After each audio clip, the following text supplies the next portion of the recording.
Noong isang linggo po, Mr. President, ako po ay dumalaw sa munisipyo ng Claveria sa Cagayan Valley.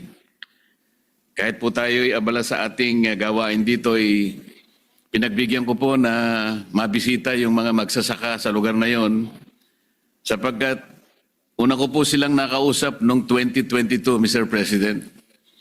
At nung balikan ko sila nung isang linggo ay hindi mo maipinta sa kanilang mga mukha, Mr. President, ang kagalakan sapagkat nakita nila yung kaganapan ng mga ipinangako natin, lalong-lalo na po yung tatlong water impounding dams po na nakatutulong po sa kanilang pagsasaka ngayon.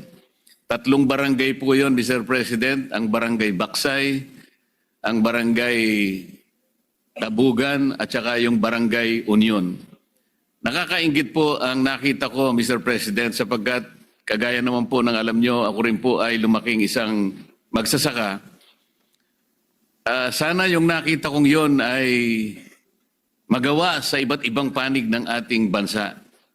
Napakalaki po ng iniunlad ng kanilang pagsasaka, Mr. President. Kung di po ako nagkakamali ay nakuha nilang madoble yung kanilang output sa pagsasaka. Tuwan-tuwa po sila at hindi nila malaman kung paano sila magpapasalamat sa mga biyayang nakamit po nila sapagkat doon po ay nakita nila na ang isang proyekto na hindi kinapalooban ng kahit anong korupsyon, ganun pala kanya, kapag wala palang korupsyon ang isang proyekto, makikita mo yung pagkakagawa niya at alam na alam mo na ito'y magiging kinabukasan na ng aming mga pamilya. Nakita po nila yung katatagan ng mga OG dams, Mr. President, at saka yung mga irrigation links po na dumaloy sa kanilang mga sakahan. Pagkatapos po ay tumuloy ako sa Pidig, isa pong munisipyo ng Ilocos Norte, Mr. President. Nakita ko po ang isang modernong rice mill na may kasama pong drying facilities. Nainggit na naman po ako sapagkat sa tagal ko po sa aking barangay sa Paniki, Tarlac, wala po akong nakitang ganong pasilidad. Napakaganda po. Kami po nung kami nagsasaka pa po, maraming taon na nakararaan, Mr. President. Nagbibilad po kami ng palay sa plaza po ng munisipyo. Nakikigagawan po sa araw kung para lang po maibilad yung aming mga palay. Kung minsan naman po sa kalsada, ando na po yung daanan ng kung ano-anong mga sasakyan. Sana po ganun lahat ang mangyari sa lahat ng mga lugar natin sa ating bansa para sa ganun ay yung daloy po ng kaginhawaan ng pagsasaka ay maranasan po lahat ng ating mga kababayan. This is the reason, Mr. President, why I rise today to co-sponsor and to co-author the Senate Bill number 1624 or the Congressional Commission on Agriculture, Fisheries, and Food Security, AGRICOM Act. As one who grew up to farmer parents and now a proud tiller of a humble lettuce farm in Paniki, Tarlac, Mr. President. This representation has long been a staunch advocate of pursuing concrete and targeted reforms in our agriculture and fisheries sector. Kaya naman noong Agosto pa lamang, Mr. President, sa isa pong pagdinig natin sa mga komite, nabanggit ko na dapat na ring magkaroon ng isang komisyon na titingin sa kalagayan at mga suliraning kinaharap ng ating mga magsasaka at mga mangingisda. With the creation of AGRICOM, we will undertake a long overdue national assessment and evaluation of what our farmers and fisherfolk need and why they are still left behind. Sa pagitan ng AGRICOM, magkakaroon tayo ng isang malinaw na mekanismo upang magrekomenda ng mga konkreto, makabuluhan at makabagong reforma na magpapalakas sa ating mga magsasaka at mangingisda. Magtitiyak ng sapat na abot kayang pagkain sa bawat Pilipino at magtutulak sa Pilipinas na maging globally competitive sa larangan ng agrikultura at pangisdaan. Hindi na bago sa ating kasaysayan ang pagsasabatas ng isang komisyon na siyang tututok sa iba't ibang sektor ng ating lipunan, Mr. President. Under the EPIRA Law o Republic Act 9136 as amended, a Joint Congressional Energy Commission, JCEC, was constituted to exercise oversight in the implementation of all existing energy laws in the country. Sa larangan naman ng edukasyon, nagkaroon na tayo ng dalawang komisyon na naliksik sa estado ng ating edukasyon. Una ay ang First Congressional Commission on Education na binuo sa ilalim ng Joint Resolution number 02 ng 8th Congress noong 1990. At pangalawa ay ang Second Congressional Commission on Education na naitatag sa ilalim ng Republic Act 11899 noong July 23, 2022. For agriculture, Mr. President, a joint resolution was approved as far back as December 20, 1995 during the 10th Congress, calling for the creation of a congressional commission to review and assess the state of Philippine agriculture. So more than 30 years later, our agriculture sector remains dismal. Ang sabi nga po, kung i-characterize ito, Mr. President, subservience farming na lamang po eh. Ibig sabihin, nagsasaka siya, nagsisikap, nagtityaga, ngunit para sa pagkain lang. Bukod doon, wala na po. Patuloy na nabubuhay sa kahirapan ng ating mga magsasaka. Hindi sapat ng ani at ang patuloy na pagdepende sa importasyon para sa pagkaing bigas ng ating mga mamamayan. Ilan lamang ito sa mga problemang dapat nating agarang masolusyonan, Mr. President. So I join the sponsor. I join the sponsor in pushing for the creation of this Congressional Commission on Agriculture, Fisheries, and Food Security. Thank you, Mr. President. Assalamualaikum warahmatullahi wabarakatuh.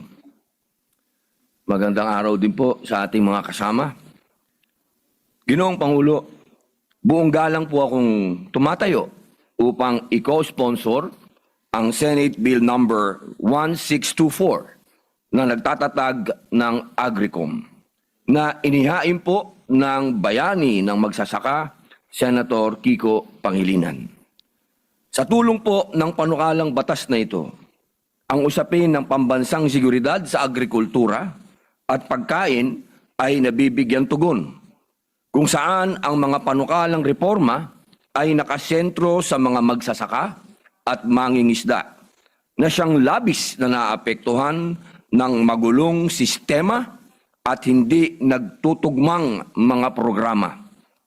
Ang Agricom ay hindi lamang dagdag ahensya, kundi pag-aayos ng direksyon ng agrikultura sa bansang mayaman sa yamang lupa at yamang tubig.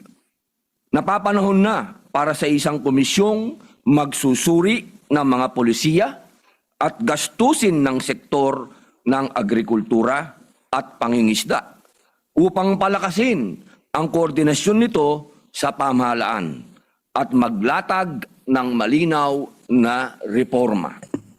Malaking tulong din ang panukalang research arm ng Senate Bill number 1624 sa pagsisiguro na ang programa ay nakabatay sa datos at panukala ng mga eksperto at practitioners na may angkop na kasanayan sa larangan ng agrikultura. Bilang mambabatas, naniniwala ako na ang food security ay responsibilidad ng pamahalaan. Ang Agricom ay kailangan sa kalutasan ng laban sa gutom ng mamamayan katulad po ng talumpati ng ating bayani ng agrikultura, Senator Kiko Pangilinan. Dahil dito, buong tapang kong sinusuportahan at kinuko-sponsor ang Senate Bill 1624. Maraming salamat po. Ginoong Pangulo, sa ating mga natatanging kasamahan, kinalulugod kong sponsor ang Senate Bill 1624, ang Congressional Commission on Agriculture, Fisheries, and Food Security.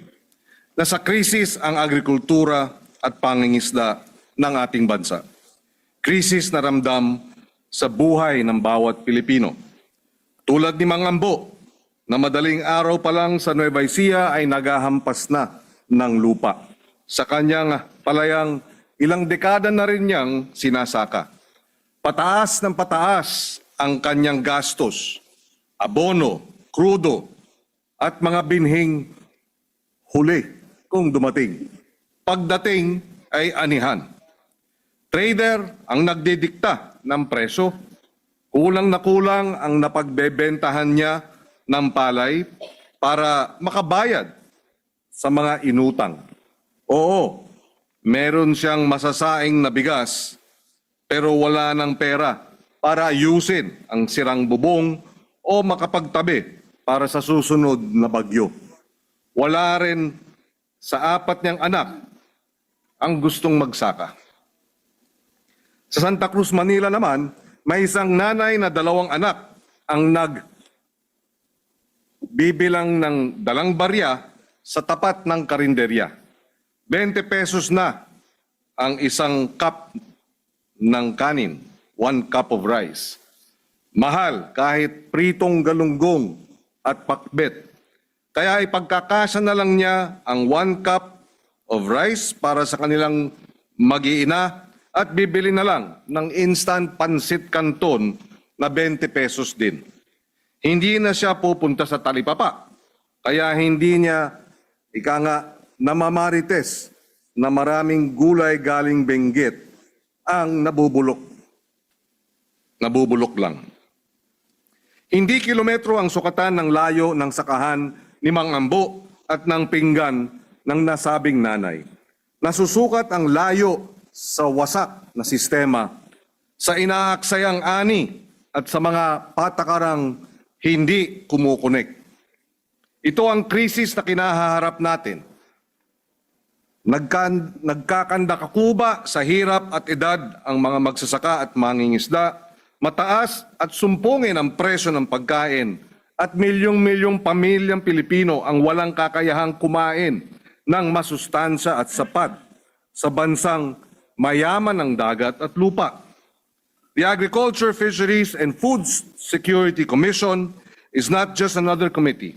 It is a chance to finally confront what is broken in our agri and fisheries sector and fix it before the costs grow even higher and the hunger affects even more. Pagkakataon pa para harapin at ayusin ang sira bago pa lumobo ang gastos. Ilang dekada na rin tayong nagpapasa ng mga batas, pinopondohan ng mga programa para dalhin sa bagong siglo ang agriculture ng Pilipinas. Pero nananatiling mababa ang ani, huli at kita ng mga magsasaka at mangingisda kumpara sa mga bansa sa ating rehiyon. At tayo ang pinakamalaking rice importer pa rin sa buong mundo. Kanya-kanyang magtrabaho at kanya-kanyang kamalig ang mga ahensya ng pamahalaan. DA sa produksyon, DAR sa lupa, hiwalay rin ang DNR at ang inaasahang mula sa mga LGU. Nagkapatong-patong ang mga mandato, nagbabanggaan ang mga patakaran at naglalaho ang pananagutan. Mahalaga ang gawain ng mga nabanggit na ahensya pero wala sa disenyo para tumigil sandali at pilitang sagutin ang pinakamahirap na tanong. Ano ang ugat ng krisis sa agrikultura at pangingisda at ano ang kinakailangang gawin para baguhin ito? Yan ang papel ng Agricom. Similar to the education commissions that confronted our education and learning crisis, Agricom is envisioned as a time-bound, high-level congressional body with a singular mission to examine Philippine agriculture and fisheries in its entirety, and to recommend concrete, targeted reforms that government is politically bound to act on. Hindi isa pang permanenteng burokrasya ang Agricom. It is a 3-year intervention with urgency built into its design. First, it will take an unflinching look at the entire Philippine food system, yung supply chain, yung mga batas, mandates, price formation, climate risks, and lived experiences ng ating mga magsasaka, mangingisda, mga trader, middlemen, mga consumer, mga wholesale buyers, mga retailers. Tatanungin ng Agricom bakit hindi makausad ang ating agrikultura sa kabila ng napaka-abanteng mga batas. Bakit napakataas pa rin ng post-harvest losses? Bakit napakalayo ng presyo sa sakahan kumpara sa presyo sa palengke? Pangalawa, wawakasan nito ang pagkaligalig sa mga institusyon. Ngayon, hinaharap ng mga magsasaka ang isang ahensya para sa inputs, iba namang ahensya para sa lupa, iba pa rin para sa pautang, madalas walang koordinasyon at maliit ang pananagutan. Kakalasin ng Agricom itong ligalig at magbibilin ng mas malinaw, mas naunawa ang paraan sa ng pamamahala sa pagkain at agrikultura. Third, it will lay down medium and long-term development paths with measurable targets, higher yields, higher incomes, better infrastructure, stronger market access, and real climate resilience. Ang mahalaga, hindi matatapos sa mga plano ang trabaho. It will recommend specific laws, budget priorities, institutional reforms, and report regularly to Congress on what must be done. Panghuli, bibigyan puwang ng Agricom ang mga nagpapakain sa bansa. Sentro sa prosesong ito ang mga magsasaka, mangingisda, agrarian reform beneficiaries, indigenous communities, scientists, agribusiness practitioners, logistics providers, LGUs, at civil society. May mga nagtatanong, hindi ba masyadong mabagal ang 3 taon para sa kagyat na problema? Nandito ang gutom at mas mataas na ang presyo ng bilihin. Sinisikipan na mismo ng mga magulang ang kanilang mga sinturon, nalulunod na ang ating mga magsasaka sa utang, tila peligroso maghintay. Dalawa ang tracks, now and next. Immediate measures can and must happen now. Fully implement Sagip-Saka so government buys directly from farmers and fishers, expand feeding and nutrition programs, provide credit and inputs, crack down on smuggling and hoarding. None of these require waiting for a commission. Iba ang papel ng Agricom. It is a surgical team tasked to fix the deep recurring failures that keep producing the same crisis year after year.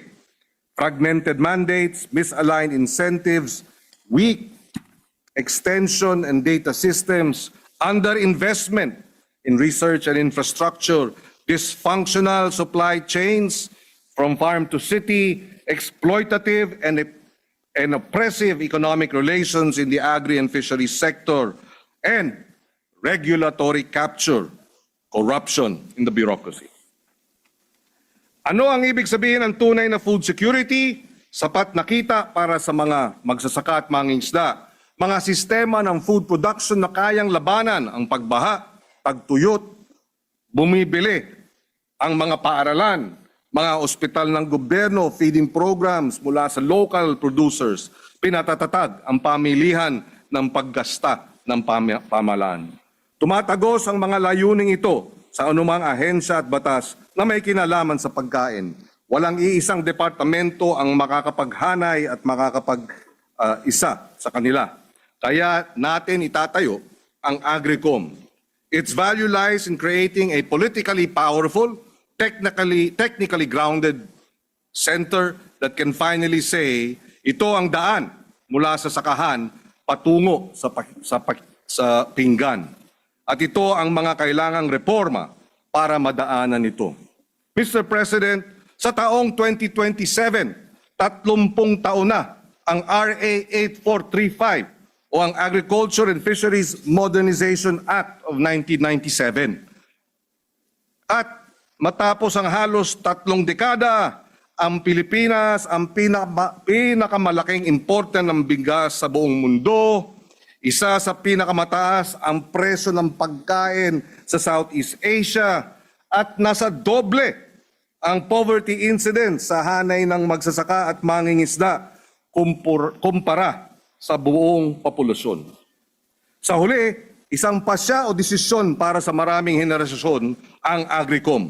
Papayag ba tayong ganito pa rin sa susunod na mga dekada?